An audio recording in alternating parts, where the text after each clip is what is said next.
Today is January 18th, 2021, Martin Luther King Jr. Day, a very important day for many people in this nation, many people of any descent, not from here for the most part. I think Martin Luther King advanced many people's lives for a long time, and it's an important day for a lot of athletes. Many athletes are either people of color or no people of color for sure. Yep. So, it's important for a lot of people. But either way, my name's Jeff, and with my co-host today, I'm Dallas. And we're just going to go ahead and start jumping into this today. First, we're going to go into the NBA news. So far, there's been a good amount of news in this NBA season. We have the blockbuster trade. I have to pull it up again on my tablet right quick just to be able to make sure I remember everything. But it was lucrative. It was a lucrative trade. It's hard to pick a winner in the trade, but right now, the Rockets walk away with I think 7 or 8 picks. Huge. And then they lose 1 pick, and then they lose James Harden. Through all these trades, though, we ended up getting 2 good NBA starters. Their names are not popping up on this website now that I had pulled up beforehand, just because the show that I guess pulling up beforehand isn't always that. You can't always be ready. Here it is. Okay. Yeah, so we got Victor Oladipo, who is the big name. Victor Oladipo is actually going to start tonight. He's a guard from the Pacers. We also got Dante Exum and Rodions Kurucs. I think that's how you pronounce his name. So, looks like some good starters. And then Oladipo, I'm excited for. Oladipo has been a baller for a couple years now. But we did lose, in my opinion, the best offensive player of all time, James Harden.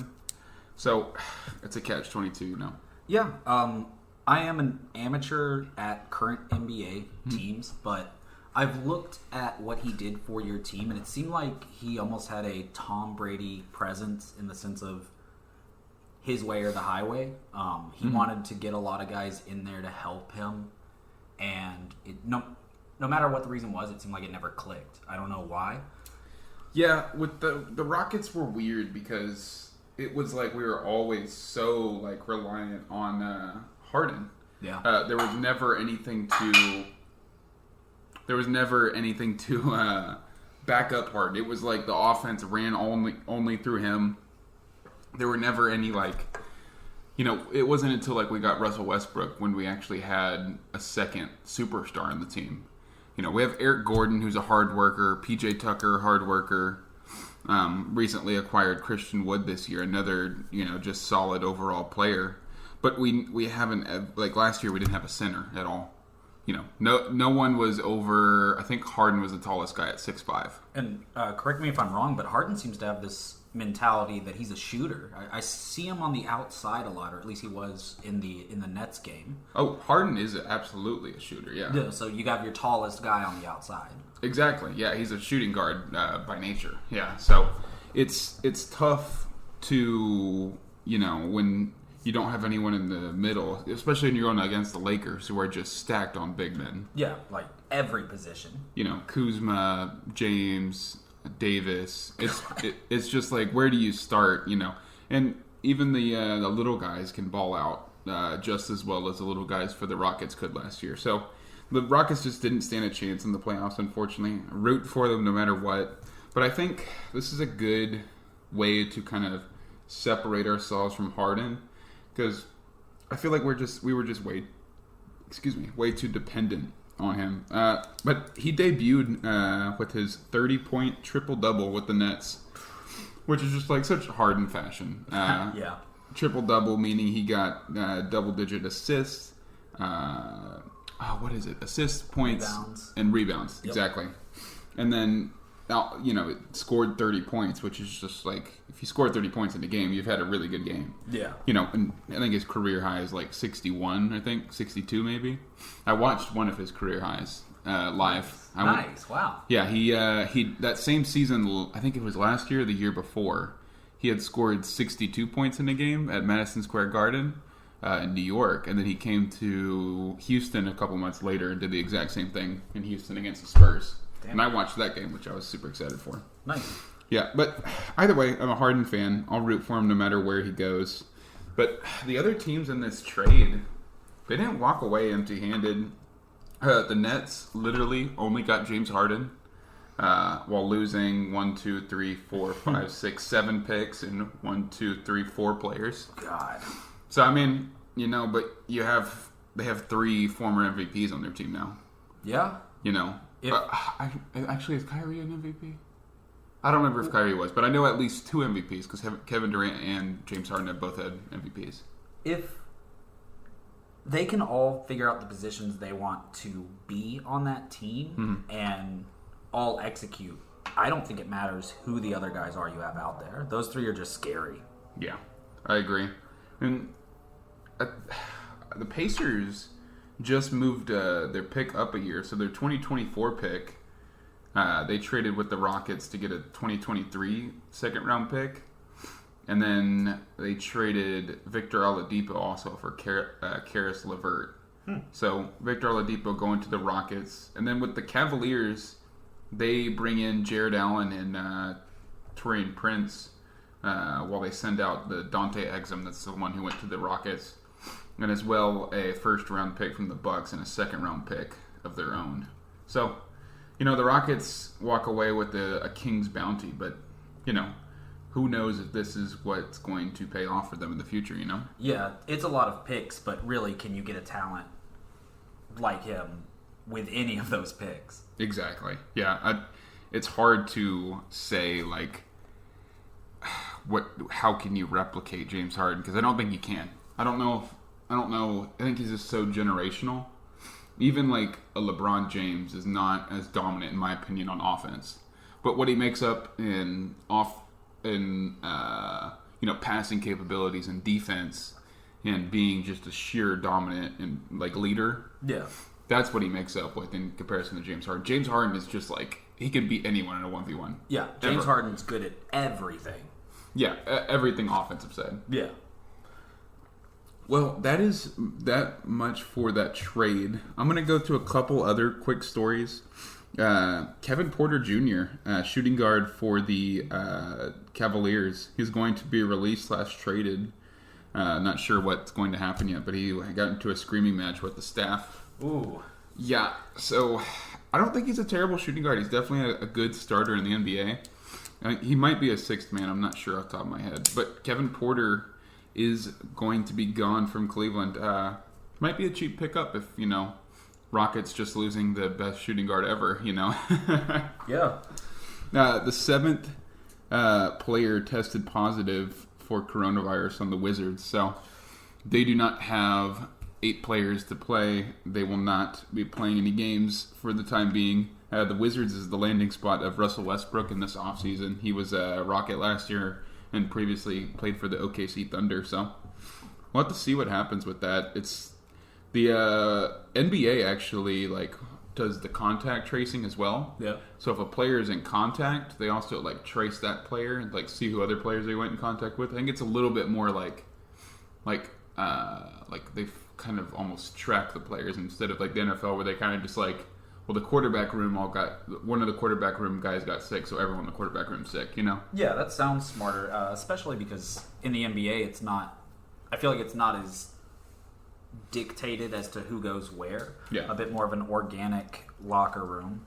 Yeah, it's a bit less of because the players just all play together, Yeah. If you're gonna play practice and you're gonna have a 5-on-5, everyone's gonna play. If a team were to have this happen like the Wizards, are these games that are forfeited? Are they rescheduled? They're gonna be postponed. Okay. Forfeitures could happen in the future though. Who knows? I'm sure Adam Silver, the commissioner of the NBA, might be thinking about this kind of stuff, but I don't think it's going to happen right now. I think for the time being, they're just trying to figure out. I think we're on the cusp of the vaccine also being readily available. That's true. I think give it a month or so. Either vaccines are starting to be distributed to the general public, or, they've had this stuff figured out on their own, Last bit of news from the NBA. Irving, Harden, and Durant will play all together for the first time either Wednesday or Friday. They're one of those days they're playing, I think actually both days they're playing the Cavaliers, which is Irving's former home when he played with LeBron in the championship. So Irving has been dealing with an injury off and on. Also has a little bit of team drama and stuff like that. So I'm not sure what's going on with that situation, but for the most part, it looks like he'll be back either Wednesday or Friday this week, returning to Cleveland, his former home. Wow, that'll be special for him. And I'm probably going to watch that game. Mm-hmm. I am super excited. I got to find a place to watch NBA games. I had a place last year, but I don't remember how I got it. Yeah.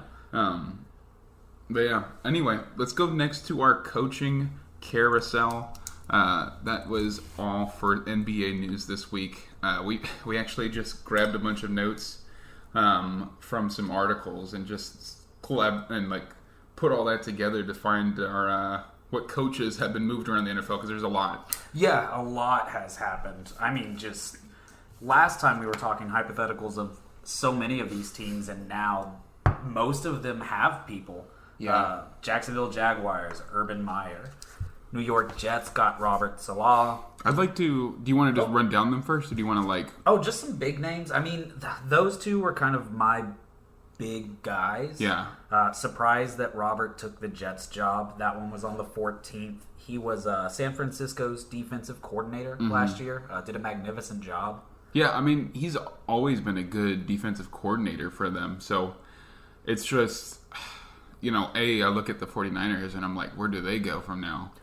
Yeah, I don't want to say rebuild, but this is the second year in a row that you've had a quarterback hurt. Mm-hmm. Even though you're oozing with talent on defense and have a great coordinator, it's not enough to bring the offense up to speed. Do you move past Garoppolo at this point? I say yes. It's starting to look that way. I mean, at the very least, you have to get some competition in there. I agree. I think they should draft Mac Jones, the Alabama quarterback. Yeah, I mean, it's healthy competition, and I don't think that's a guy that you want to start week one unless you're in trouble. And if you're in trouble, it's better to have him than not. Yeah, he has a couple of accuracy issues, and he plays with the best wide receivers in college football. Yeah. So it's kind of like it's a catch-22 because he played really well in the championship. But at the same time, you don't want to be over-reliant on a guy who hasn't really proven himself on this next level yet. But yeah, that's interesting. With the Jets, though, do you think that's a good move? I think it's a better move than Adam Gase. I mean... Yeah, I agree. You had to get him out. I'm surprised it took all season, especially when you didn't even get the first overall pick out of it. Yeah. I think Urban Meyer was one of the best names out there. Once he was gone again to the Jaguars, I don't think it's a bad move for the Jets. Yeah, I'm surprised no one's hired Eric Bieniemy yet. He's pretty much been interviewed with everyone at this point. So weird. Yeah, everyone except Houston. Wow. Maybe he falls in Houston's lap at the end. That'd be so weird. Maybe. I don't understand that. But just real quick, Urban Meyer, how do you feel about that one, being a Titans fan? I hate it so much, and I realized that it's a bad thing as soon as I sort of took a few peeks at Jaguar fan subreddits, forums, and they all hate it. They say it's terrible. So it's going to be amazing for them. Yeah. I totally agree. I think they'll get at least 10 wins with them. They have a lot of picks coming up, a lot of talent. And, I mean, there's good off-season targets for them. They have some cap space to work with. Yeah. Yeah, I think it's definitely the best coaching spot for, crappy teams. As far as they go, I think it's probably one of the better ones, just because they had the first overall pick, a lot of young talent, Laviska Shenault, Cameron, the running back. I'm trying to think of who else. DJ Chark. Yeah. Just a lot of studs overall. Yeah. A lot of pieces that they can put together. Miles Jack, that linebacker. That's the name I was just thinking of. Miles Jack. And that cornerback they got. Henderson. Was it Henderson? Yeah. I thought they got Akuda. Akuda went to the Lions. Thank you. That's right. Yeah. Henderson, I believe, was the second rated cornerback, maybe. I don't know where these fans can think they aren't going to get success. I mean, Ohio State, success. Florida, success. Yeah, he coached one of the best college teams of all time with Tim Tebow on it. He coached 2 of them. Yeah. Yeah. He's a beast. He was there coaching Ezekiel Elliott when Ezekiel Elliott popped off for like 200 yards a game, like every game, the whole season. Yeah. So, like, it looked like Ezekiel Elliott was just running downhill the whole time, which is, you chalk that up a little bit to the coaching staff, Also, Ezekiel Elliott was like about like 100 dinner rolls lighter too, so. He had been fed a lot less. Yes, luckily for him at the time. Another hire in the NFL, Atlanta Falcons got Arthur Smith. Brutal. Yeah, but I mean, I'm happy. I like the Falcons. I think they're a great organization. I think they'll utilize him very well. I hope Matt Ryan and Julio Jones stay there because that's a better Ryan Tannehill and AJ Brown, honestly. Yeah, I agree. I think that I don't know. Julio's starting to like expire. He's getting to the end of his career, and so is Matt Ryan at this point.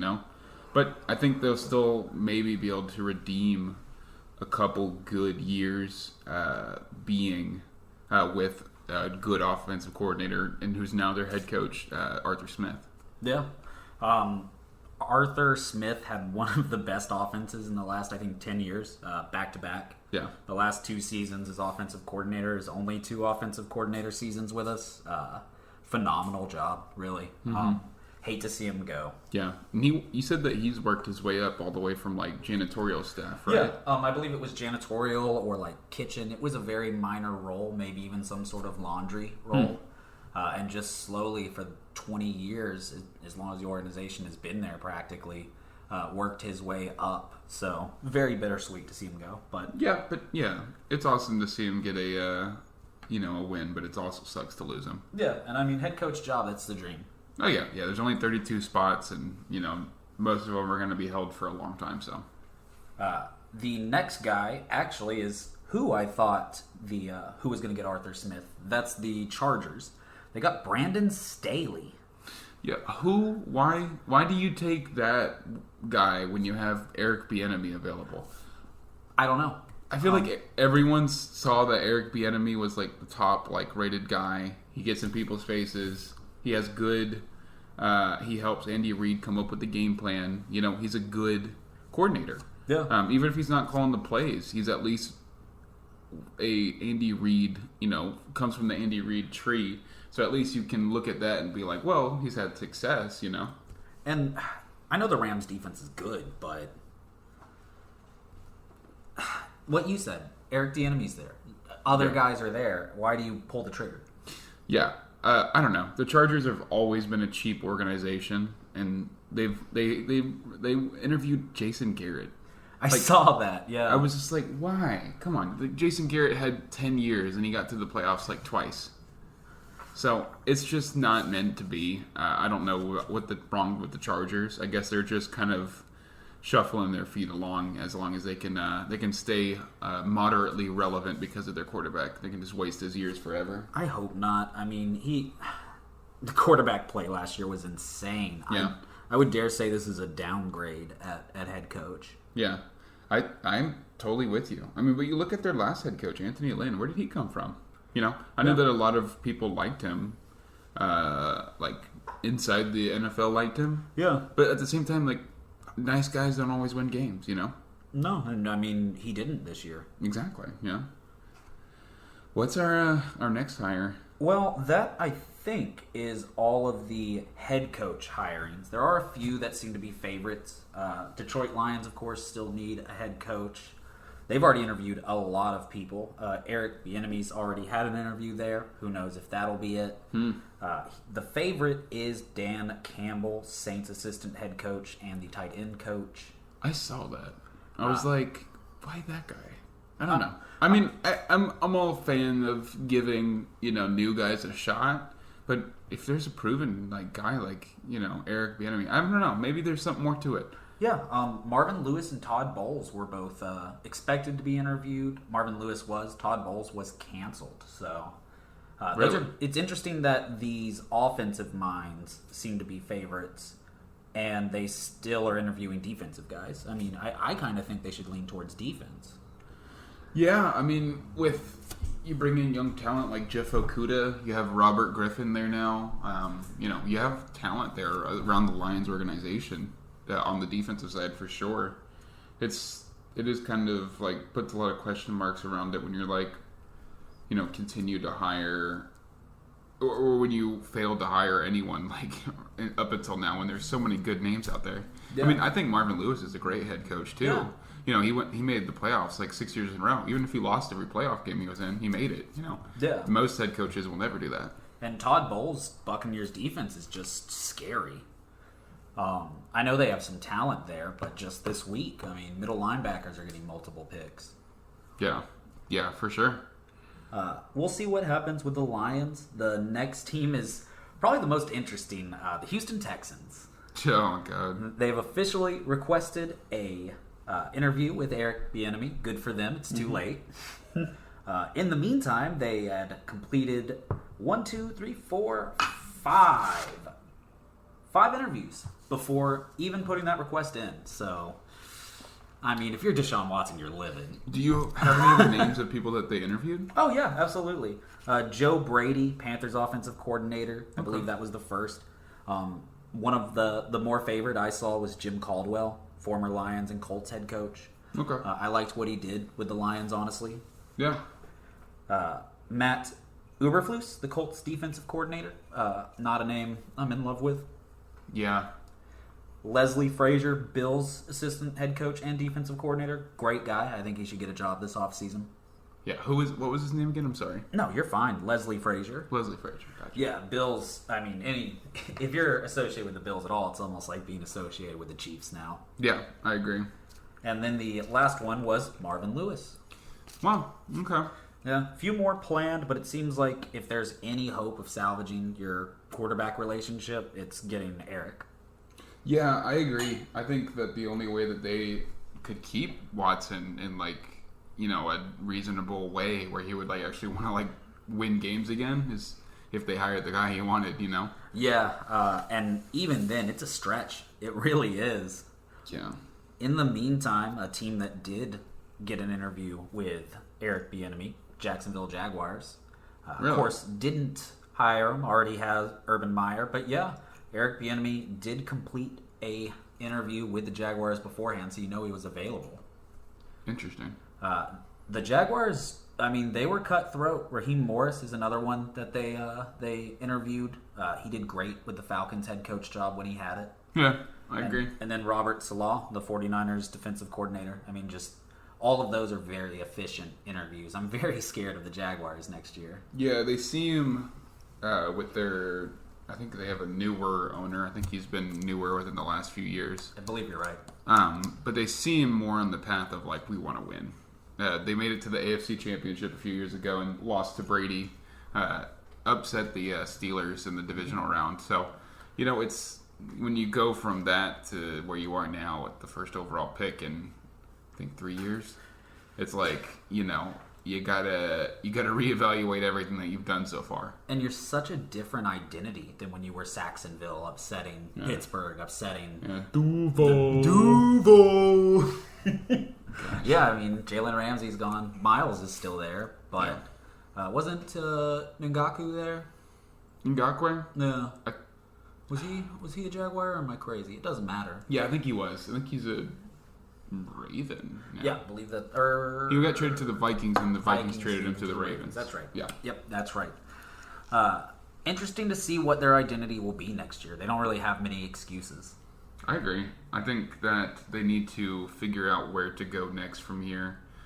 I mean, if you fail with Urban Meyer and Trevor Lawrence next year with all that young talent around it, it was the youngest team last year, and I think it'll be the youngest team again because they'll be bringing in so much young talent. I think maybe bringing in a couple of veteran names, veteran free agents, might be their best move. Even if it's players that aren't really productive anymore, at least bring them in just for a cup of coffee, offer them a coaching position, offer them, maybe a backup spot, And even if it starts with a backup spot, it could end with a coaching position. Exactly. It's very important that young players have that leadership. Devin Bush, linebacker for the Buccaneers, in an interview, has sort of talked about the impact having Tom Brady has been. And it's that even if they're not playing, even if they're not practicing, it's being shown how to be a leader. Yeah. And two completely different positions, it can still land home for a player like that. Yeah. I totally agree. I really want to see what happens with Jacksonville, even though I'm a Titans admirer, I would call it. Well, it's always nice to have friendly competition. I agree, because, the NFL is a friendly competition at the end of the day, Yeah. Even if it's, corporate entities posed against each other for, the who's the best football team ever, kind of thing. If that's what it's going to be, I think it all will stay friendly at the end of the day. Yeah, or it should. Yeah, absolutely. Were there any other big hires you saw? For coaching, not so much. There are a few general manager positions. Let me see. Scott Fitterer, Seahawks VP, is now Carolina Panthers general manager. Mm-hmm. So that should be interesting just to see that translate to a GM spot. Yeah. Honestly, I believe that's it. Give one more look over. Yeah, make sure that we're not missing anything. Man, go ahead. There were a few coordinators that got extended or hired. The Cowboys actually hired the former Falcons coach, Dan Quinn, as new defensive coordinator. Shout out. Great hire for you guys. Absolutely very exciting. Insane. Yeah. The Raiders hired former Chargers defensive coordinator Gus Bradley as their defensive coordinator. Was he the one from last year? Yeah, Gus Bradley. Okay. I believe he came from, was it the Jaguars? I want to say something like that. Let me check. Because I remember hearing his name in recent years, but I haven't seen it recently, as in the last couple years. But I remember hearing about Gus Bradley and him being like, oh, he has the opportunity for coaching. Jacksonville Jaguars head coach from 13 to 2016, and the Chargers coordinator from 17 to 20. Now Las Vegas Raiders. Nice. Well, hopefully he's able to take advantage of the spot. I know the Chargers had always decent defenses. I never remember the Chargers having crazy defenses, but it's when you got players like Derwin James and Joey Bosa, it's kind of hard not to have a decent defense. Yeah, that does wrap it up, except for one retirement so far, Chuck Pagano. Yeah, Chuck Pagano, Bears defensive coordinator. Yeah, former head coach of Peyton Manning. Yeah. He coached the Colts for a long time while I watched him destroy the Titans. Yeah, even if he couldn't win the big game, he definitely had destroying the Titans down to a science. And honestly, loved seeing it. He had that cancer battle. He seemed like a good guy that respected the teams he played against. Yeah. Well, best of wishes to him in retirement. Yeah, happy retirement for Pagano. Gotcha. Well, I think that's all for the coaching carousel thus far. Let's go ahead and switch over to the Fast Four review. We're going to go over some of the games from last week, all four of the games. Let's go first to the Ravens at Bills. Final score of this one was Ravens 3, Bills 17. I had the Bills winning 24-20. Dallas also had the Bills winning 24-20. That was totally not planned from last week. Just happened that way. No, didn't even look at each other's notes. Yeah, and it was a windy day in Buffalo. Yeah. I think that affected. I think we saw a couple of Josh Allen misses and Justin Tucker misses, and then also Huntley, the backup for Lamar, missed a big throw, a gimme touchdown. But I think that's part of the wind. When Justin Tucker's missing field goals and Josh Allen is missing passes, I think you got to chalk that up because it looked like he launched it right. It just looked like it got pushed more by the wind. Yeah, and there was some serious arc on that ball. He definitely lofted it. Exactly, and it was to Marquise Brown. I think probably the future of their passing game. I'm sad to say that I don't think Des Bryant will be returning probably. Wasn't a factor on the Cowboys his last year, not a factor on the Ravens his last year. I believe he ended with less than 10 catches postseason included. That's unfortunate to hear. It is, but hopefully he brought a good veteran presence and made an impact on Hollywood. You know what? And that's something that the Jaguars could even acquire, we were just talking about. Exactly. Players that probably won't be productive. I'm thinking a Jason Witten at the Raiders. a Frank Gore at the Jets who's actually still productive, even if I say that. He's had over at least 40 yards almost every game, I think. Jimmy Graham's having a great year, but not a prolific one. Yeah, it's like, they can be moderately productive in certain situations. Those are the guys. That's who you want to target. Exactly. And I think the Bills have a bad run defense, but it looked good. Their defense played well the whole game. Watching them batten down passes and stopping that run for the most part. I think I'll check real quick the stats. Go ahead, what were you going to say? Just containing Lamar, the Titans showed how important it is. He can break you on a 3rd and long. Yeah, and this isn't really containing, but for the Ravens, it is 150 rushing yards on the day. Yeah. When normally they would hit 250, 300 against any lesser team. It's easy for the Ravens to get a multi-hundred, 200-yard runners. Yeah, exactly. And usually their rushing leader would have been Lamar. However, this week Lamar was hit after a bad snap by their center Matt Skura. Second one of the game. Yeah, I put in parentheses on my notes. Wind? I don't know. It's hard to tell. Yeah. I don't want to blame everything on the wind, but it's also like they were both of those plays where he messed up the snaps were shotgun snaps. Yeah. Or they were lined up in like a shotgun formation. So Lamar, the center, had to chuck it back there further than usual.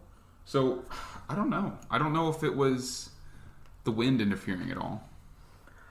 It's, like you said, hard to tell. I don't want to blame it on the wind, but I don't want to blame it on the center either. I mean, he has been their center all year to my knowledge. Exactly. And it's not just like, I guess we watched Marquise Pouncey, mess up the first snap for the Steelers a week ago. So it's not like centers are, bulletproof. But at the same time, usually they're just kind of, you don't know about a center until they mess up, Yeah, and one in a game, it's like, okay, it happens. But two, almost like Justin Tucker's 2 misses. Exactly. I don't know. It seems like the Ravens just weren't polished in this game. The way they finished this season, though, it was a roller coaster season, but with COVID and their losing streak and the play calling being up and down, but their defense looks good. I think that's definitely promising for their future. I think Lamar is their future in general. I think it's give it one more season next year, and I think they'll probably be back at least to the divisional round. It's got to at least give Lamar some confidence to have one playoff win now, especially against the Titans after knocking him out the year before his MVP year. I think there's a lot of truth in what you said. The future is in Lamar, and they definitely have potential to make the playoffs next year if Pittsburgh can't bounce back quick. And that's the thing, where does Pittsburgh land next year with Ben Roethlisberger with a bunch of question marks, a bunch of wide receivers who can't hold on to the ball even if it was, Pouncey is a question mark. Exactly, Bud Dupree tearing his ACL, will he come back and just be the same player? They not always are. Yeah, and I know they cleaned a lot of house as far as staff goes. I might have to look into that at some point during this. But, of course, head coach position's safe. But defensive coordinator seems to be gone. Offensive coordinator seems to be gone. So, not even players, but coaching. Yeah, I mean, the Steelers have never fired a head coach before, so. Interesting. Yeah, it's just one of their traditions, I guess. But, we'll just kind of have to see where the Steelers take this and how that affects the Ravens. I think that's very important for the Ravens' future. I think the Browns are also the future of this division. So yeah, I think this division will be, oddly enough, the Browns and Ravens to win or lose, Yeah, and just quickly back to Lamar's confidence. I mean, I know getting a win helps, but this is a game where you get hurt, you don't finish it, and before then you have a safety that's maybe not your fault, but it results in a safety. Yeah. You have a pick six that honestly is your fault, and they go 100 yards with it, and now you don't get to play football for months. The fourth quarter when Huntley was trying to make a comeback for the Ravens, their backup quarterback was, it would have been, instead of 17-3, it would have been 10-3. Yeah. Instead of that pick six if it didn't go back all the way, or if it wasn't thrown at all. Yeah, or it could have been 10-10 if they had in fact somehow scored. I mean, it's just we'll never know how that game could have played out, and I wonder if that eats away at his head this offseason. Yeah, I'm definitely interested to see where he goes, but I'm very happy either way for the Bills. Yeah, oh yeah, I love Bills Mafia. I really hope that the Bills make it to the Super Bowl. I hope they beat the Chiefs. I hope they make it to their 5th Super Bowl and they actually win this time. Yeah. Don't go 4 back-to-back again, please, Bills. You don't deserve this, And, I mean, it goes to show what happens when you take the time to build around a quarterback. Josh Allen wasn't very promising until this year. Exactly. And you know what? I'm always kind of like walking on ice watching Josh Allen because I'm like, is he just going to kind of devolve at one point? Going to try to lateral it, maybe? Perhaps, lateral and just throw it away. Who knows? Yeah. We'll have to see where they take it with Allen and all their talent that they have right now. I think that's all I really have for this one. Do you have anything else you want to mention? No, that finishes my notes on Bills and Ravens. Cool. Well, let's go next to the Rams at the Packers. Final score of this one was 32 Packers, 18 Rams. I had the Packers taking this one 31-24. Dallas had the Packers taking this one 30-24. And, we had this one right on the money, I think. About a similar stretch of the score, similar possession, amount of scores that they needed to get back into the game. And I think Goff played pretty well during this game. Obviously, it wasn't enough for them to put it over, but the Packers' defense played really nice, too. Yeah, and I mean, it's a great defense that Jared had to go up against. And like you said, a great game. Going into the fourth quarter, last 10 minutes, I think he only had 3 or 4 incompletions, still no picks. Yeah, and the MVP himself, Aaron Rodgers, catching the Rams' defense off guard. Did you see that part? Which part exactly? So they were running up. I think they were like close to the red zone or in the red zone. But they did like a hurry up defense, like when everyone was just kind of standing around. Yeah. Just like Rodgers was like watched the defense and saw that they weren't ready. Yeah. And he just called hurry up offense and just had put everyone on the line, and the Rams had to like quickly like assemble. Oh, so yeah, they didn't even have a play dialed up. And the play resulted in the Packers getting within the 5-yard line. Well, no, I missed that one. This was a game that we both had to work during, unfortunately. So I didn't catch all of it. I did catch a few highlights. But to go up against Aaron Rodgers and look like his equal in the playoffs in Lambeau Field, I mean, it's just insane. Yeah, Aaron Rodgers is a big brain football player. And he's going to figure out how to disassemble your team and reassemble in the way that he wants them to be. Yeah. The way he wants them to lose, The Rams couldn't stop that. The Rams defense couldn't rattle them. They couldn't sack them enough or put up some sort of illusionary defense or shadow defense that he couldn't read. Exactly. It just seemed like the defense that had been really good this whole season which just got kind of turned apart. The Rams defense didn't look the same. Aaron Donald isn't 100%. Jalen Ramsey was a little shaky. I don't think he was hurt at all, just a little shaky during the game. Well, I mean, is there a better wide receiver than Devontae Adams? Like, I know Jalen Ramsey didn't go up against him every snap. Maybe he should have. Yeah, I definitely thought he should have. Yeah, but I think that goes to play into Jalen Ramsey's performance. I mean, how do you stop that guy? Exactly. Yeah. It's hard to stop. I think Devontae Adams is the number 1 wide receiver. It's hard to stop someone like that who's so dominant and has an excellent quarterback throwing to him. Someone who's playing at a Julio Jones level, who's also got like Aaron Rodgers throwing to him. It's like, come on, like what do you do at that point? Yeah, and I mean, that's just insane, and it goes to show against a good defense that destroyed Seattle last week, crushed Russell Wilson's next Super Bowl run. Yeah, and that game actually resulting in Schottenheimer, their offensive coordinator, losing it due to philosophical differences. Oh, correct. Basically means we don't fucking get along. This isn't how it's supposed to be, Chief. I think one more shout-out's deserved for Lazard and Equinemius St. Brown, the other two wide receivers who've played well this season. I know, it's hard to be like, oh, that's a good player when they're playing with Aaron Rodgers, but at the same time, they've played well. Yeah. As well, Robert Tonyan, he's dominant, You can't act like Robert Tonyan isn't. Oh, God, Tonyan really just showed up on the screen this year. Kind of a steal for the Packers. I agree. He's friends with George Kittle. I think George Kittle, I don't remember who he was talking to. Maybe it was Mike Florio. But either way, he was telling a NFL insider kind of like about like, hey, George Kittle was telling this insider about how Robert Tonyan was going to be like the next one up kind of thing. Wow. Good. So, yeah, George Kittle definitely knew it was up. He's his friend, but at the same time, he knew, Yeah, I mean, you don't talk up your friends unless there's some weight to it, or else you're just going to hurt their ego. Yeah, like, I call my friends a bum-ass bitch all the time. Yeah, absolutely, yeah. It's just what you got to do. You got to knock them down so they can build themselves back up. If I had a nickel every time you called me a bum-ass bitch. It's true. A lot of nickels. Yeah. I'll add another one after the podcast. Add another nickel to your little collection. But I think that's all for that game. Definitely a fun game to watch with Sean McVay and LaFleur going up against each other. Yeah, top two game this weekend. Absolutely. Let's go next to the Browns at Chiefs. This is when I started losing games, predictions anyway. Final score of this one was 22 Chiefs, 17 Browns.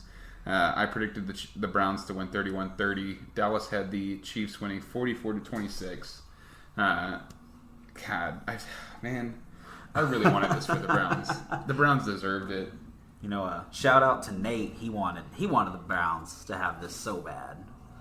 God, man, I just feel like they deserved it at the end of the day, but it just didn't end up happening.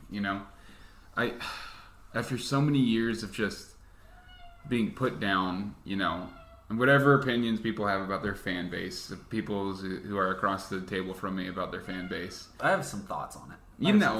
But I like the players there. I think Baker Mayfield, for all the crap talking, shit talking, whatever you want to call it, that he's been doing, he's a scrappy little guy. Actually, he's 6'1", which I didn't realize. I thought he was shorter than that.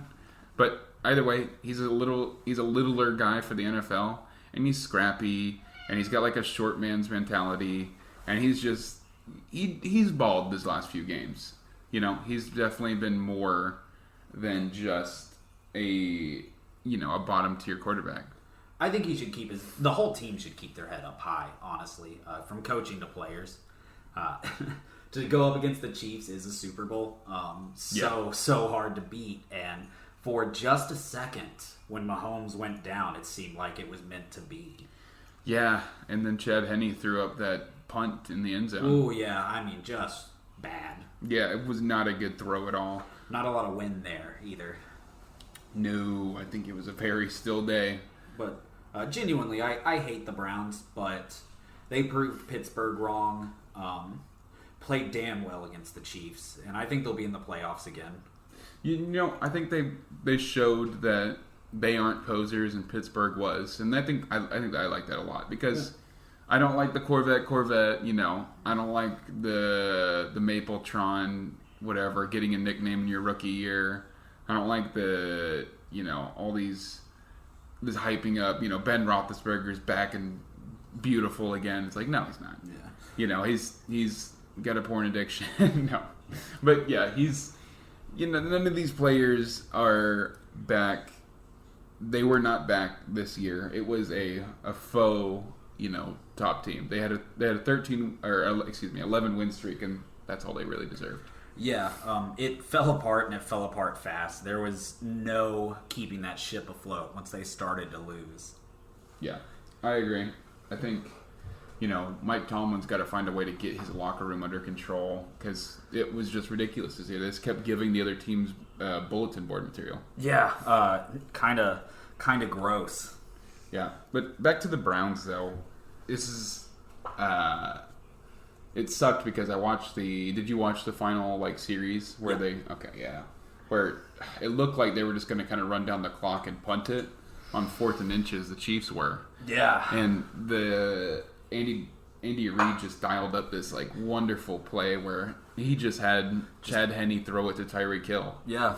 And Tyreek Hill just fell down and caught it. It was just like inbounds too, just cherry on top. Yeah, and to set up that play, Chad Henne put his body on the line, running into players and in between like two linebackers and a safety, just kind of just dove in there, which was super impressive to watch. I think Chad Henne, I think he's a former Jets quarterback in the past. Yeah, I think that's right. And Jaguars. Yeah, he's on some bad teams. Yeah, he played well though, and I think honestly, this game kind of shows us maybe Patrick Mahomes was a little overvalued. I think he's still the best quarterback in the NFL right now, but you look at what they were able to do, hold on to a lead in the fourth quarter against the Browns offense, who's with the quarterback who's been improving all year long. It's kind of like they're not as as much of bums as some people want to make them out to be. Yeah. Man, just a good game. They definitely showed their worth. Yeah, I agree. I think that this was an awesome, test for the Browns. I just think that they're 1 year too early. I think they should trade Odell, get some, because they looked better without Odell. And I don't know if it was just because the coaching staff, like they figured it out with the coaching staff and everyone was starting to understand the new system. But I don't know. I think that without, the distraction of Odell, last year he was wearing a watch during a game and, he ran back that punt against the 49ers and he lost the ball. And I think he's just a distraction overall. I think he's a top tier wide receiver when he's performing at his peak level. But he's not always at peak level. So it's kind of hard to just give him that spot, Yeah, I mean,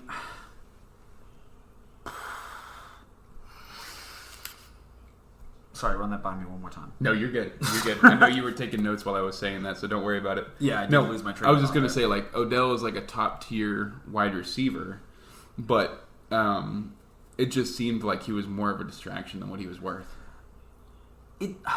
I hate to think that of him. Definitely in the Giants uniform, that was Odell to a T. Yeah. I hope that he can come back and, whether it's with the Browns or not, sort of keep that level head and mentor role that he wanted to have. Yeah.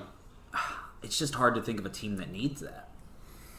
Yeah, I mean, maybe even like the Chargers. I mean, Keenan Allen. Yeah, you got Keenan Allen and Mike Williams, but add Odell, the three-headed monster again. It seems like Odell has two modes, either that diva mentality or this mentor mentality that he wanted to be the next LeBron James for Cleveland. It's just, I don't want him to get traded and see him fall back into bad habits. Yeah. And I don't know if he'll have the talent to back up a mentor position after being hurt. Yeah, I'm rooting for him. He tore his ACL as well this year, so we'll have to see where he goes from now on. But I think that's all my thoughts from this game. Do you have anything else before we move on to the next one? No. Cool. Let's go next to the Buccaneers at Saints. Another brutal watch for me personally. Yeah. Breeze, did you write down how many interceptions he had? I didn't get the chance to write that one down. Drew Brees had 3 interceptions for the Saints. One of them a tip pass that just happened to land in a defender's hands. Another, an excellent play by Devin Bush. Just you cannot account for a linebacker to have hands like that. He plucked it out of the air after reading Brees like a book. But it made Brees end with a 38.1 quarterback rating. Yeah. That's might be his final game. It was pretty heartbreaking watching him walk down the tunnel after the game, and he looked back one more time. Yeah, I was like, "Damn, that sucks." I'm sure you've seen it, but after the game, the Tom Brady and Drew Brees meeting on the field seems almost definite that it might be both of their last runs, or at least Drew Brees's. Yeah, I feel like Brady at least has one more year after this. Contractually, he does. Contractually, he does. And I feel like he's like, might as well make the money. He's playing at a top-tier level still, 400 yards a game the last 4 or 5 games before this, so it's like, yeah, why stop? Today seemed, I was thinking of Breeze. I think today was an outlier for Breeze, definitely, but Brady has just been on fire. Yeah, he wasn't this game, though, to be fair to Brady. I mean, he had a good game. There were a few drop passes that would have helped him statistically. I agree. But at the end of the day, I think he just looked like the more poised quarterback between these two, historic guys. Yeah, I think Nickelodeon called it the Battle of the Grandpas or something like that. Yeah, it was during their broadcast they have for the game. So that was pretty hilarious to see. But, I just hate it for Drew. He's got, honestly, like, Drew Brees is, like, the perfect human. He made a comment that a lot of people didn't agree with earlier this summer. Last summer, excuse me. Oh, God, I remember the controversy, but what was it? He had made a comment about how he would never kneel, kind of thing. That's right. For the anthem. Yeah, I remember disagreeing with it, but still think it's nice for him to speak honestly. Yeah, and I did too. But the thing is that once he said that and he got the backlash, he talked to people on the team, Malcolm Jenkins, who's a progressive activist in his own right, and a couple other guys like Alvin Kamara, Mike Thomas. Yeah. Listened to them and then kind of gave himself more of a neutral position on the topic, where it was like, that's good to hear, because today, in today's age, everyone's going to be polarized and they're going to take their quarters, and it was nice to see him, at least in his last year, still show that he's a good guy, willing to listen to people. He's a Texas native. I'm always going to be a fan because I'm a Texas boy at heart, but so, he was always been a great guy. I have a coaster signed by Drew Brees. When he played for the Chargers. We saw him at a restaurant. Awesome. Yeah. So I have a Drew Brees from the Chargers signature. That's awesome. He had a shoulder injury at the Chargers, got traded to the Saints, and, won a Super Bowl. So at the end of the day, you can't say that he was a failure. He has many, many, many records that will only be broken by the best of all time. So, and ones that he doesn't have, just behind Tom Brady. Exactly. Yeah, whatever he doesn't have, he's just behind Tom. So I think it's time for Breeze to just take a step back, look at this offseason, look at how, like, after week 9 and 10 you really couldn't play to the same level you would at the rest of the year. Yeah. And get into that broadcast booth. I want to hear him again. He's such a good guy. Yeah. I do think, though, watching him play with his kids after the game, talk to Tom, I think he hangs it up. I think so too. I mean, I say all these things because I'm a big Drew Brees fan in general. All my family is. They've always has been. Who wouldn't be? Great guy, great talent. I had a Drew Brees jersey. I was never a Saints fan necessarily. I was just a Brees fan, and I wore his jersey like every day in like the 4th and 5th grade. So it definitely, Brees has a close place to my sports heart. Yeah, I think he made an impact on fan bases regardless of team. Exactly, and even though I'm not a big fan of Saints fans, they're pretty aggressive, pretty Bounty crazy. Gate. Yeah, but I think we've focused a little bit too much on Breeze. I think it's nice to touch on that Fournette, the running back for the Bucs, was really I think, in my opinion, the biggest offensive talent last night. Yeah, and it seems like he's been the workhorse this postseason. I mean, he's been getting most of the snaps, and he's been doing well. Yeah, with Ronald Jones having a quad contusion, he was out last week, and this week he was limited and he wobbled off a couple times. He still looks dominant no matter what. Yeah. Ronald Jones has definitely proved himself this year. Yeah, Ronald Jones had quite a few broken tackles and, just smart moves at the line. Exactly, and all season long. But Fournette was able to take that reins of the running back one, and just kind of dominated. And it as well, I think Gronk dropped a couple passes, I think, and dropped a touchdown. Dropped a touchdown, which they weren't put in perfect spots for him. Yeah. When you're playing the Saints defense, you're not going to get a perfect spot. You have to make a spectacular play here and there. And Gronk of 5 years ago would have made these plays. I think that's the difference. Not to say that his excellent play should be a bad thing for him later in his career. Just pointing out that I think he pulls that touchdown in 3 years ago. Yeah, I agree. I think he definitely does. You know, even, if he had continued to play, he took that 1 year off in the year that he played at the Patriots and then at Tampa. He had that 1 year in between where he was off and he worked for the WWE and he worked for Fox. Yeah. I think if he would have stayed, he probably would have had a little bit more left in the tank at this point. Just because when you're, a 30-something-year-old and you changed your body from an NFL elite tight end, elite athlete, and you change it back to a normal person, kind of just an athletic person in general. Yeah. And then you change it back when you're in your 30s. It's tough on the body. It affects your routine. It affects your body, your mentality. There's no way that didn't, at the very least, in some way, affect his play. Yeah. Sorry, go ahead. What you're going to say? It's just, if we can go to Brady for a second, I know we've touched on it a little bit. Yeah. It's almost frustrating. It's his first NFC Championship appearance next weekend. Oh, you reminded me of something. Go ahead. His 14th championship game in 20 years. Yeah, well, the Cowboys have, since their last NFC Championship, have been in the NFC for 24 years. Brady has been in the NFC for 1 year. And Cowboys have 0 NFC Championship appearances. Brady's has 1. Well, you did have one destroyed Dak ankle, too. So it's true. But I don't think this defense under Mike Nolan would have gotten us to the playoffs, even if they had figured it out kind of close into the year. Yeah. Who knows? Who knows? But also you look at players like, Russell Wilson, who peaked right at the beginning of the season. You want your players to peak at the end of the season. That's fair. And hopefully next year we can have an average start with a huge peak at the end of it. Because that's what I would like to see out of the Cowboys next year. Yeah, I didn't even consider that. You're very right. The Browns and Ravens, both playoff teams, started kind of slow and then was able to bounce back and play red hot when it mattered. Yeah. And I think they definitely... I think the Cowboys could bounce back. Or could just come back next year and, make a big playoff run. But who knows? We'll have to see. I'm definitely rooting for it.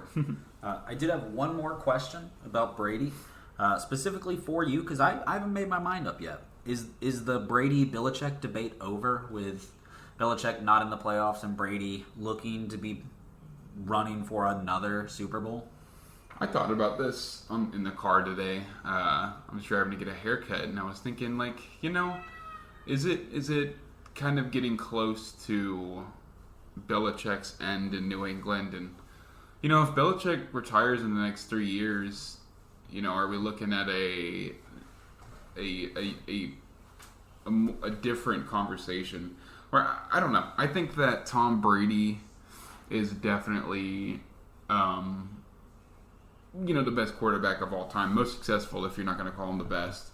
But at the same time, it's like Belichick was the coach there for 20 years. So if the defense wasn't in order, then I don't think Tom Brady would have won half of those, Super Bowls at least.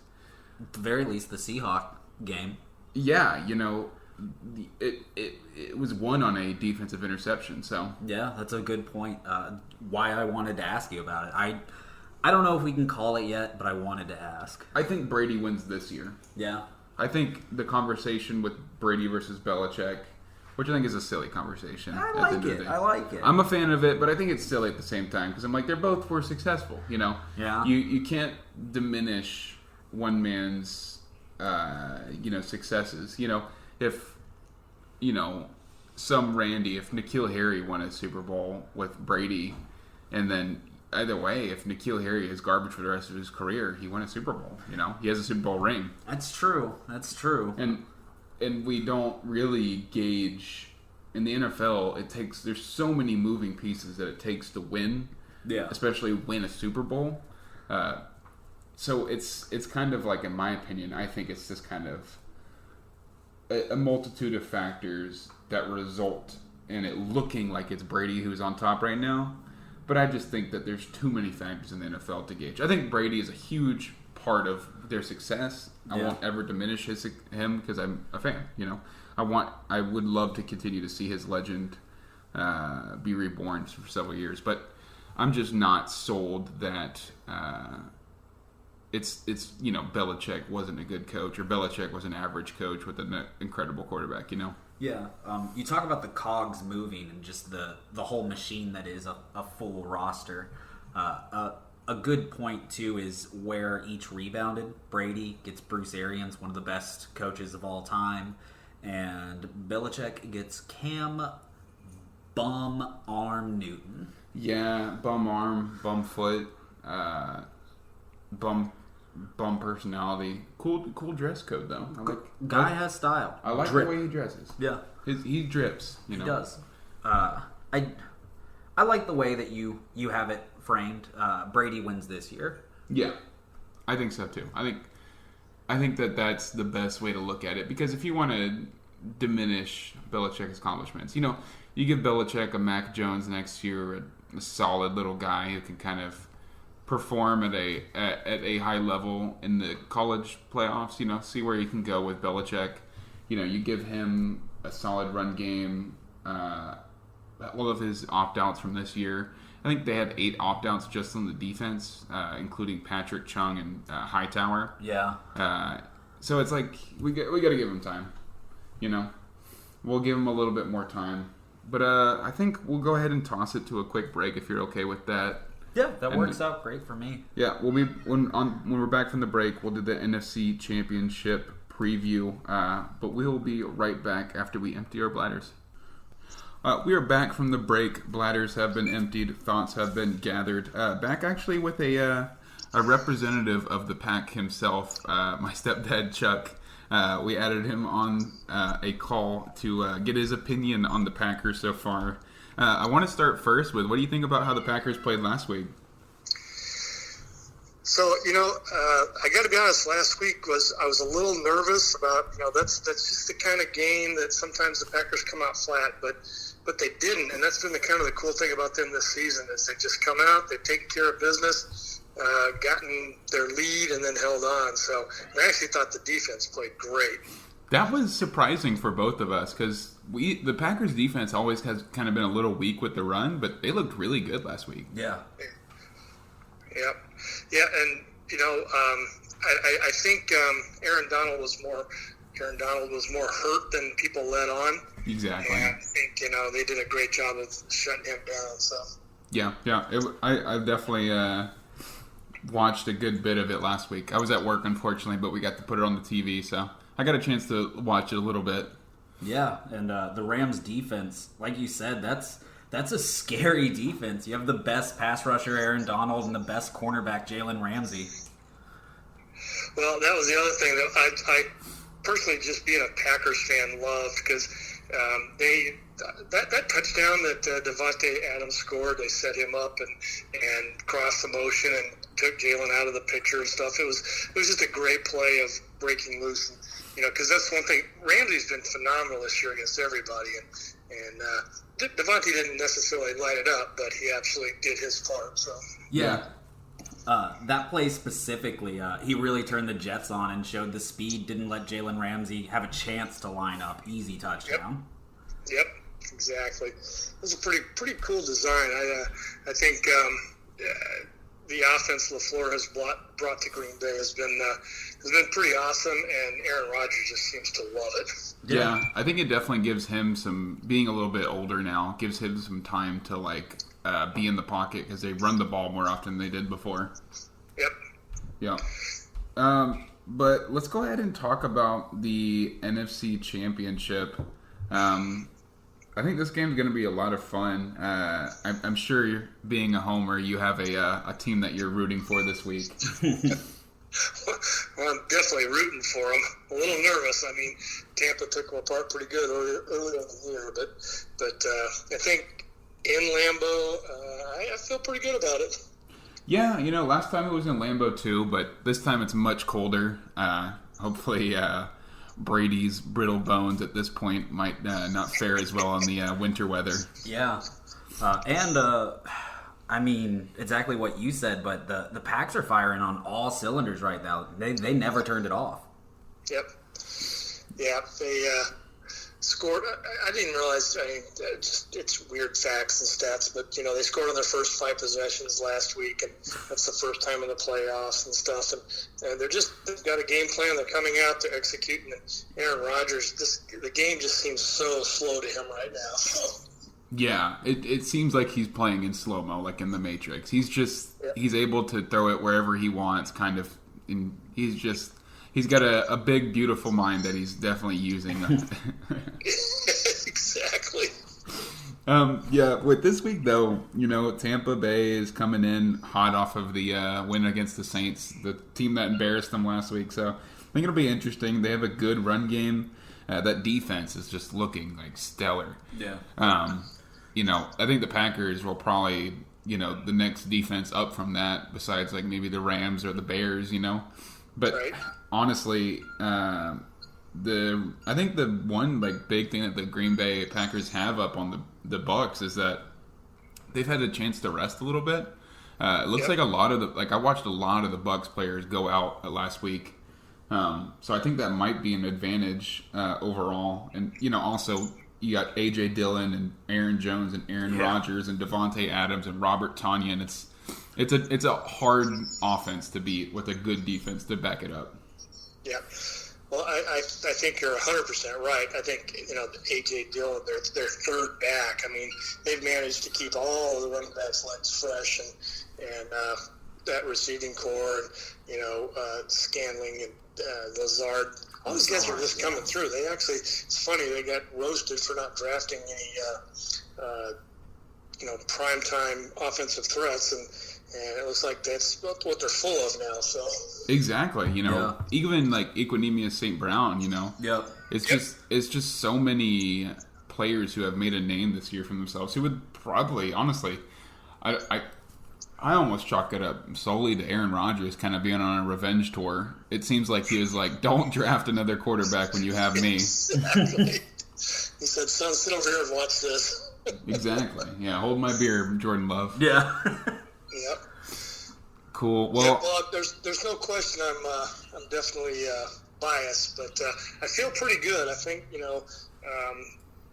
I was fortunate enough to get to go to their last Super Bowl in Texas Stadium against Pittsburgh, and it was just kind of the same thing. They were another 6 seed back then, but you just had a feeling they had something going on. But this time, they definitely seemed to be Aaron Rodgers, particularly, kind of on a mission, and they're just getting out there and getting it done. And I think the defense stopping the run last week was huge. Yeah, I totally agree with you. Do you have like a score in mind for this week? All right, I'm going to say Packers 31. They've been over 30 just almost every week. Packers 31-17. 31-17. Wow, that's a 2-score game. Love it. Yeah. I love that too. Did you have a score in mind, Dallas? I had something really, really similar, actually. I had 27-13. Wow. Well, I'm gonna those 2-score games. I'm gonna continue that pattern. I'm gonna go 40 Packers, 30 Bucks. So all of us got I think that the Bucks kind of run loose a little bit on the Packers, maybe at the beginning, but I think the Packers stay in control the whole game. Yeah, much like they did against the Rams. Yeah, exactly. Any closing thoughts, Dallas? Did you have anything else you wanted to mention on this game before we move on? No, I think those are all excellent takes, and the Packers have all the talent and all the coaching they need to take down the Bucks. Nice. Yeah, I agree too. Matt LaFleur, I'm sure you're a bit of a fan, being that he's a former Titan. So. A little bit. I've always loved the Packers. I just love them more now. Yep, exactly. I love it. Yeah. Well, thank you, Chuck, for calling in. I'm glad we were able to get this sorted out so we could get you on the pod. Yeah, it was a lot of fun. Absolutely. Thank you guys. Yeah, thank Keep you. it going. I love your show. Thank you. Thank you so much, man. All right, I'll talk to you soon. Have a good one. All right. Bye. Nice. That was awesome. Yeah, really, really nice, and a lot of good points about his Packers and, the threat that the Bucks are. Yeah, that is... I mean, he said it all. He's definitely tuned into the NFL, and especially his Packers. So yeah. It was good to hear another voice in the room, kind of get another perspective on what he thought about this game. And I think he summed up all of our ideas. So I think it's fair enough to go ahead and move on to the AFC Championship if you're okay with that. Yeah, just reassured our takes. Yep. I'm honestly, both of them are great games, but I might be more interested in this AFC Championship, man. I don't know. I think I'm personally more interested in the NFC, just because I want to see if Brady is good enough to take on Aaron Rodgers, who's having a generational year. Yeah. You know? Yeah, I mean, a year only matched by some he's had. I mean, a great year. Yeah. Yeah, I am 100% on board with this Packers team. But honestly, the Bucs, they just look so incredible still. So, but like for the AFC, for me at least, it's young quarterbacks. It's guys that I love Aaron Rodgers. I think he has a few more years. Brady probably one, but Patrick Mahomes and Jared Allen are 10-year guys. I mean, it should be an absolute just point scoring game. I don't see either team coming away with less than 30. Yeah, I totally agree. Let's go ahead and fully move into the AFC Championship then. If we're talking about these young guys, the Bills played good defense last week against the Ravens. Yeah, I mean they flustered Lamar beyond anything. A safety. I know they had some help, but yeah. They flustered Lamar. They gave him a concussion. Yeah. Well, I mean, Mahomes suffered one as well. So yeah, the two MVP top candidates last year both had a scary concussion these last weeks. Did you watch Mahomes trying to stand up after? Yeah, saw that one live, and I knew he was hurt. I didn't know what it was because it was a weird tackle. It was weird. It didn't look like he hit anything hard. No. I think what happened is because there's nothing to hold your brain in place in your skull, so I think it just hit the side of his skulls and he got a brain something, Legit got rattled. He got brain bumped. But as soon as he tried to get up and I saw his legs just fall out from under him, I knew. And his eyes. I don't know if you saw the camera. It showed his face for a second, and it was Joe Flacco, Kiko Alonso. Exactly. That's exactly what it was. Yeah, I mean, he didn't know where he was. Yeah. But I think Brian Dable, the offensive coordinator, is going to have a good, aggressive game plan to go up against the Chiefs. I don't see this Bills team. Immediately, my first inclination when going up against the Chiefs is maybe you play a little conservative, figure out the run game. But literally last week, the Bills had 32 rushing yards. So I think the only way to win this is on Josh Allen's arms and legs. I think I think with a potentially limited Chiefs quarterback, Patrick Mahomes, I think you have to 100% just pound the rock, figure out a way to get that in the end zone every single drive. Yeah, that's a big key to getting ahead at Arrowhead Stadium. You have to get touchdowns. Field goals, suddenly you get 3, that's 9 instead of 21. And the Chiefs are getting touchdowns. Yeah, I agree. The Chiefs will be scoring a lot. That's why I think this game is going to be super high scoring. Yeah, me too. I got at least one team in the 40s, if not both.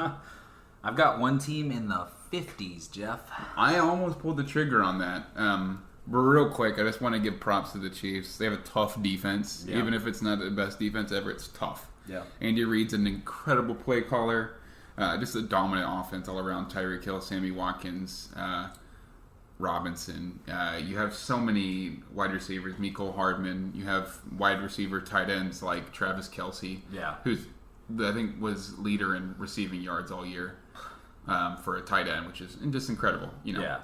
He's just a big body person that you can't guard. I think the game will. Excuse me, I'm fumbling over my words. I think the game will come down to if Mahomes is playing or not. Yeah. I think he will, just because Mahomes gets a cheat code. If this was, say, a linebacker, they'd probably be like, well, it's just a linebacker. Yeah. It's the most important position on any football team, the quarterback. Mahomes will probably play. But I think it's still, I'm going to give him an 80% chance of playing. I think there's still a 20% chance he's not there. I think if it's anyone but Patrick Mahomes and maybe Lamar Jackson, But, the NFL prioritizes player safety, but this is your poster child, and there's a lot of fans that might not tune in if he doesn't play. It's true. Honestly, though, I might be more interested if he doesn't play, just because this game becomes, is the biggest factor Patrick Mahomes, or is it Andy Reid, or is it Travis Kelce, or is it Tyreek Hill? Like, who's going to be the main factor in this game? Because Patrick Mahomes is playing, it's Patrick Mahomes. Yeah. If Andy Reid makes an excellent, game plan for Chad Henne and figures out a way to utilize his abilities, maybe it's, Chad Henne and Andy Reid are the story next week. Yeah. Who knows? I think it's just going to be an interesting game no matter what. Go ahead and give me your prediction, Dallas. I'm ready. I've got Chiefs at 52 and the Bills right behind them at 45. A close game that really just comes down to who has the ball last. Nice. Well, as a Cowboys fan, we hurt the Bills for many years. 2 years in a row, we beat them in the Super Bowl, and the Bills actually made the Super Bowl 4 years in a row in the early 90s. Never won a single one. The Bills, it's time to get at least back to the Super Bowl. I think they're going to win this one. I got Bills 44, Chiefs 38. Wow, you said 44 for the Bills? Yeah. So still a one-possession game, but going to the Bills. Yeah, I think both of these games, AFC and NFC Championship, are going to be gunslinging events. I think maybe the Bucs keep it in close with the Packers for a while, but then the Packers will pull away. And then with the Chiefs and the Bills, I think the Chiefs it'll just go back and forth. This might even be called an overtime. That score I predicted it. I made it that way specifically because this could be an overtime game where the Bills score let's say it's tied 38-38. Bills score a touchdown in the overtime. They win 44-38. I think this goes to overtime for sure, though, this game. Yeah, I could see it happening. That's why I have it down to the wire. I think the Chiefs have one edge on them. But the Bills, I wouldn't be shocked, honestly. I was when the Bills won their first playoff game, but they are on fire, man. Yeah. It's hard to say confidently either way when you're predicting a one-score game, Yeah. Yeah. But I think that sums up the AFC Championship predictions. Did you want any final thoughts before we go to Conspiracy Corner? No, I was actually just about to wrap it up myself. Nice. I've got Chiefs and Packers going to the Super Bowl. You've got Bills and Packers going to the Super Bowl. Yeah, I don't want to see Brady in the Super Bowl, and I don't want to see the Chiefs again. So I want a new, fresh look at everything. I would love any of these teams to go to the Super Bowl. Honestly, it's refreshing because the last few years I hate seeing the Eagles go. I didn't want to see the Patriots go. I didn't want to see. There's so many teams I didn't want to see go. But out of these four, I love it. Yeah, I think the only team I'm resistant to see again is the Chiefs. I don't like. You don't like the back-to-back? I don't want to see the back-to-back. I want to see Mahomes get one back-to-back. It might as well be right now. Just get it over with. Yeah, I hope they're like in cap hell next year if they get a back-to-back then. Yeah, they will. Who knows what will happen. Cap going down next year, we'll have to see. But are you ready to go ahead and move it to that Conspiracy Corner? Yeah, that wraps it up. Awesome. Well, I'm gonna go ahead and take the reins if you don't mind for this first one. It's a good transition to what we were just talking about. I don't mind. I see the tinfoil on your head, man. The tinfoil has been placed upon my crown. I'm gonna go ahead and take a quick swig of water because this is hot. I think this is an interesting headline as well as a good hot take. Okay. So I think the headline is the Packers win their 5th Super Bowl and the Bills lose their 5th Super Bowl. Oh, wow. How poetic. Isn't it poetic? Yeah. 5-5. I think the Packers are cursed by the NFC Championship for the last few years. I have a good friend named Ben who's told me about how the Packers always make it to the NFC Championship and then just, whether it's the 49ers, the Cardinals, the Seahawks, no matter who it is, they tend to lose to a team that's just playing out of their mind. And the Packers have always been good enough to make it there, but this year they're different. This year they're not just that faux good team that kind of makes it all the way. They're that team this year, I think. So I'm going to go ahead and give them this Super Bowl win if they make it. I'm not going to do a score prediction this week because I want to save that for next week. Because you got it. I'll save it. But I think that they'll break the curse. I think the Packers' unique run game through LaFleur is going to be the deciding factor. I think that they can dominate the time of possession against the Bills is how you beat them, because the Bills can't run the ball at all. It's Josh Allen running the ball for the most part. Yeah.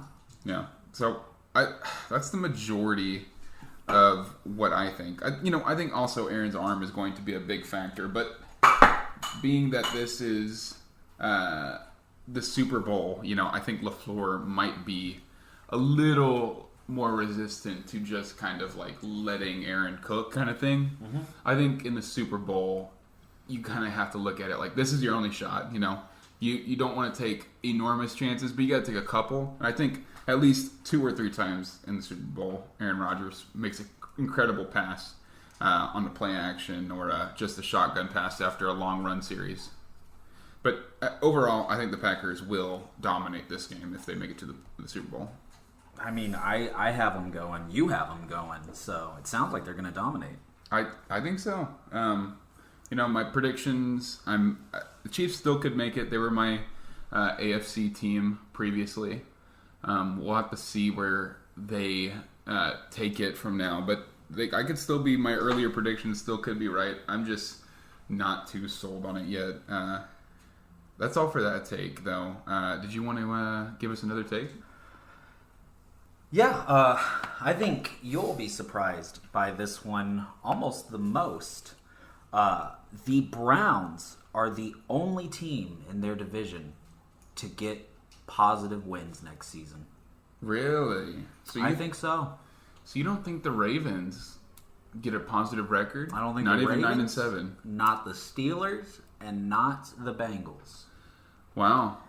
I don't think they have easy schedules. I don't know how hot the Ravens will come out of the gate next season.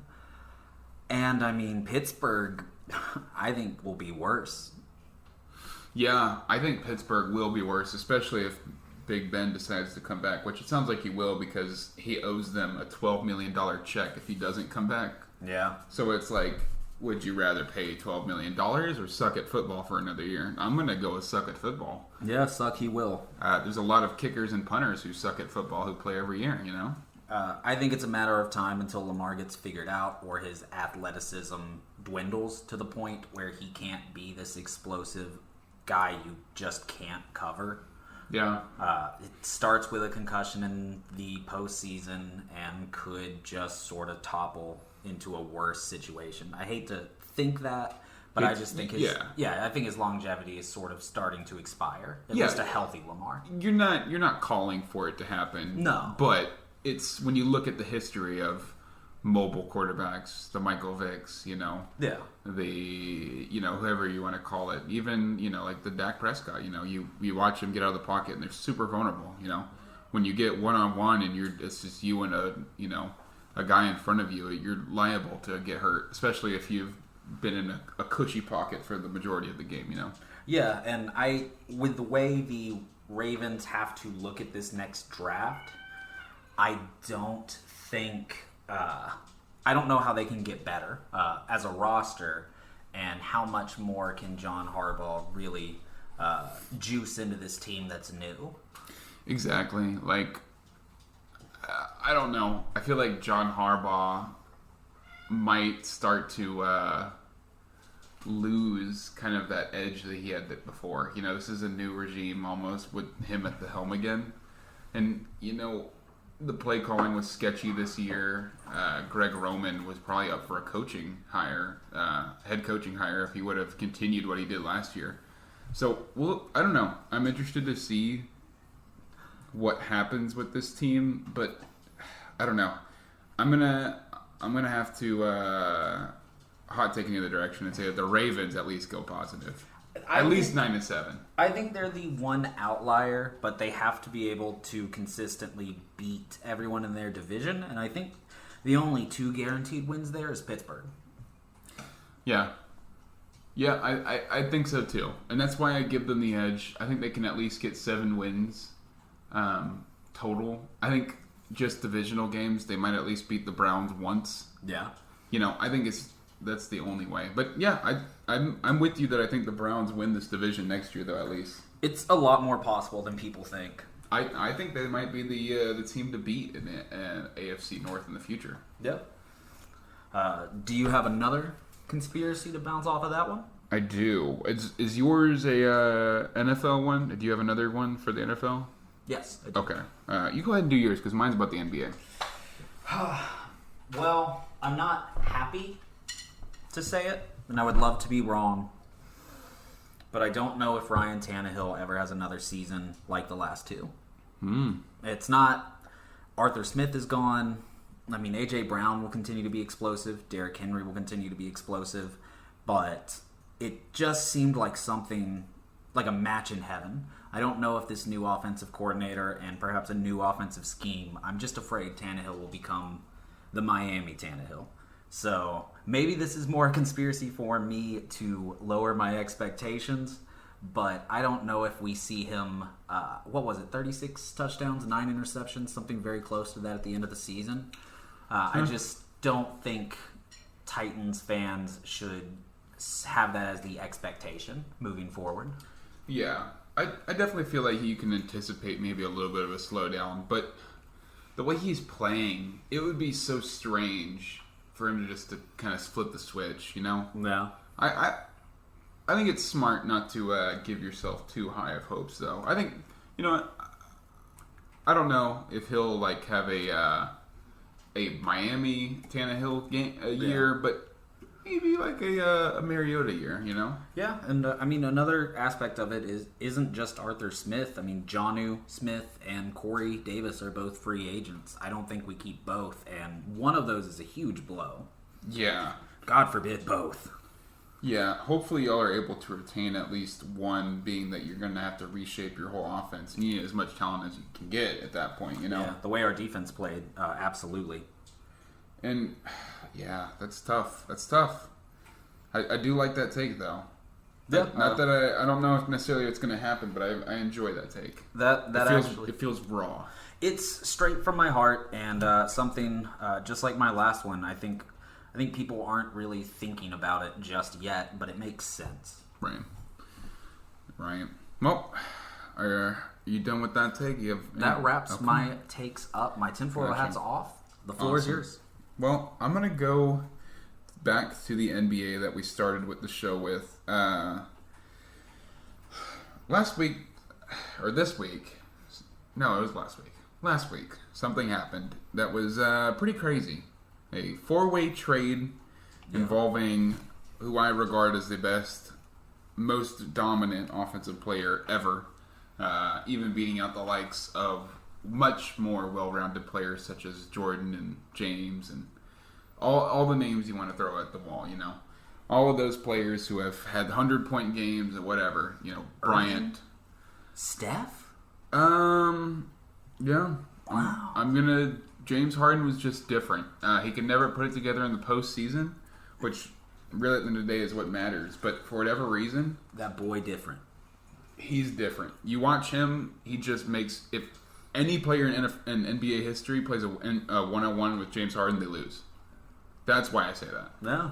That's why I say that. Because in a one-on-one, you're outscoring the other opponent. It's not as much about the defense, where it is in like a 5-on-5 game, where it matters more about like the scheme and the defense. In a one-on-one, you know, he's just playing to like win. But either way, I think that the Nets walked away from this the best out of anyone. I think they pulled off a train robbery. It's hard to say when you give up so much, but I mean, he was definitely what they wanted. Yeah, 4 players and a 7 draft picks over the next 7 years. It's just a lot. But I don't know where the Rockets rebuild, because now you're down James Harden. You know, down James Harden is being down one of the greatest of all time. You know, definitely in the top 10 in my eyes, at least for greatest players of all time. The best offensive player still in my mind. I don't know how you replace that at all. I don't know how you can't replicate that. No. And draft picks aren't as valuable in the NBA, which is odd because you'd think they would be because all these all the teams in the NBA. There's less players on each team, so you'd think that every pick would matter a lot more. But unfortunately, with the NBA draft working as a lottery, the lottery system where the 14 teams who don't make it to the playoffs, they're all put into a lottery for the first 14 picks of the draft. Wow. Yeah. I didn't know that. Yeah, so say that the Rockets are the worst team this year in the whole NBA, they can still get the first round pick. Yeah, it doesn't matter.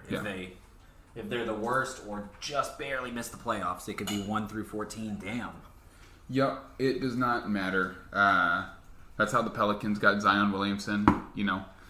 Just that lottery is you just put picking pieces out of a jar. Picking pieces of paper out of a jar. A quick sidetrack on this conspiracy. Do you like that more? Do you like that less than the traditional NFL draft? I prefer the traditional NFL draft. I don't know if it's just because I'm more used to it, but I think that the way that it works, where the worst team gets the best pick, the best team gets the worst pick, I think that just makes sense. I think that just makes more sense to keep the league, have a lot of parity in it. Yeah. Because with the NBA, say you're, the Pelicans a couple years ago who had nothing on their roster, then you trade with the Lakers and you pick up a lot of players, and then after that, you get the first overall pick and you have Zion Williamson, or before that, excuse me, you had the first overall pick and get Zion Williamson, and you pick up all those players from the Lakers. Your team's totally turned around in a couple of years just because you got lucky. You're in right place, kind of right time, which is the same situations in some instances with the NFL, but there's a lot less parity, it seems like, and it's a lot more up to chance. Which it can be better in some instances because, the chance can give the opportunity of a team that probably would have whiffed on a draft pick to pick a little bit lower and then pick a more solid player who's going to be more dominant, Yeah, I kind of like the luck aspect, but it would seem to be frustrating if you were the worst team and picked at 14. Exactly. And it's happened. You pick at 12, 14, 13, 10. Oh, that sucks. It would just be the worst feeling ever. But either way, I'm happy for Harden. I'm rooting for him in the future. But I think the Nets won this trade. But I think that Summers. Wow. I think that sums up all of mine for that take. Do you have any other thoughts before we go to our final segment? No. Awesome. Well, this time we don't really have much to say about the NFL. Our NFL teams, they've since been deceased for the 2020 to 2021 season. So I think I'm going to start with talking about my Rockets a little bit. I already have, but Oladipo is starting tonight as a guard for the Rockets. He's one of the players we acquired in this last year's draft, and he's already at halftime he had 15 points, 4 assists, 4 rebounds, so he's having a good night. But the Rockets are down 64-52. Seems kind of like this is going to be a rebuild year. Hopefully, if we get to the lottery draft, we're able to have a good pick. Currently, we're 4 spots out of the top 8, so we'll probably not be in this year's playoffs. Being so low at the start of the season, who knows? I know it's a shortened season and a weird year, and all the cliches that have been thrown around the NBA. But it just seems like the Rockets' future is in a rebuild, similar to my Cowboys, who I briefly want to mention with Kellen Moore being interviewed by the Eagles. So I'm scared of that. I don't think Kellen Moore will leave, just because I think he's gotten the Jason Garrett promise, meaning that Jason Garrett, when he was offensive coordinator for Wade Phillips, was going to leave, but had the opportunity to take over the head coaching job if Wade Phillips didn't work out. Wade Phillips did not. Jason Garrett took over for 10 years. So, it's an interesting little dynamic there where I think Jerry's kind of like, hey, why don't you be my son for a couple more years and I might scratch your back, Yeah, and he's kept his word with other people within the organization. Jerry Jones isn't my favorite guy, but he doesn't seem like a liar when he promises you a position. I think the best way to describe him is an artificial nepotist. He's a big fan of nepotism, but he makes his own sons, He doesn't just, I guess Stephen Jones, who's his son, is basically the GM with him. Yeah. But at the same time, he's also about bringing other people in, making them his coaches kind of thing, and from the ground up kind of thing, which I can respect as well. Even if he does suffer from a little bit of nepotism, But that's all I got for my teams. I know you wanted to speak a little bit about some NBA teams, though, huh? Yeah, I actually have been giving it a lot of thought. I did have it down to 3 different teams to support. And in this episode, I have decided. Ooh. It was between the Blazers, the Nets, and the Lakers. And I think I like those new kids on the block. I think I like the Nets. Nice. So I'm going to be keeping up with them this season. At least my introductory team. I'll see if it changes. But between Kevin Durant, Kyrie Irving, and of course the newest addition, just good. I like Steve Nash as a head coach too. I mean, I thought he was really cool as a player. Learning that was sort of the final thing to go, all right, let's see what the Nets have this season. Yeah, I think that was a really good hire on their part. Good players coach. Kevin Durant is a softy little baby, a little baby back bitch, if you will. But, hopefully he's able to calm down all of those big personalities.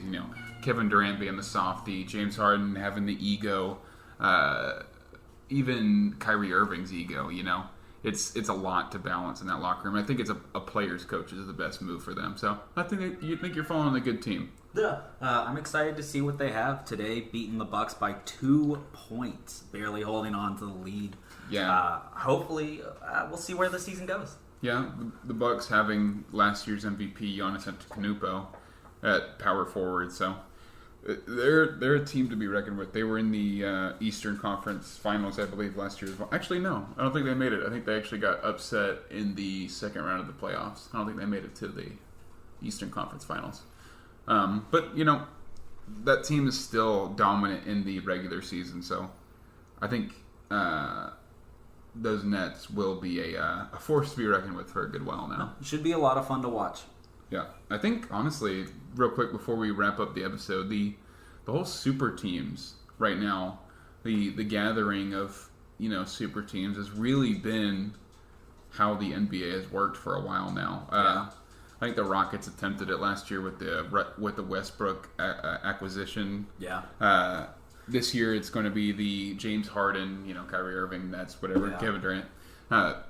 Last year, also, and the year before that, was the Lakers getting LeBron James, Anthony Davis, Kyle Kuzma.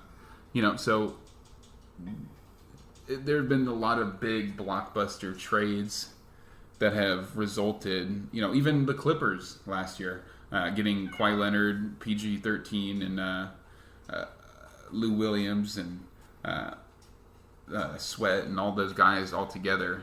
It was a huge collaboration effort to try to build a super team, and I think that's the way the NBA is going to go from now on. Big blockbuster trades. I think it's going to be hard for new guys on the block to really make a name for themselves unless they switch teams.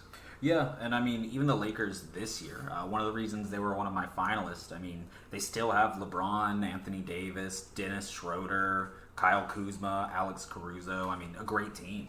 Yeah, Alex Caruso is a little balding white kid. He's just an absolute baller. Yeah, you got to look out for those guys. They're on the court for a reason. Yeah, he just plays hard. He's not the most talented guy, but Caruso plays hard. Yeah, he does. Yeah, well, that is all for this week. Thank you guys so much for listening again. This has been Coach Potatoes episode 10. We made it to 10. Let's keep it going to 20 at least. Come on now. 20, 30, 40, 100, 200. 500. That's when we get to end the show. Yeah. Episode 500, that's it. God, it's going to be I can't wait to hear that one. Yeah, it'll be like 2048 or something. Uploaded straight into your brain. Exactly, yeah. We'll upload it right into your hive mind. Anyway, thank you guys so much for listening. My name is Jeff. I'm Dallas. Have a great one.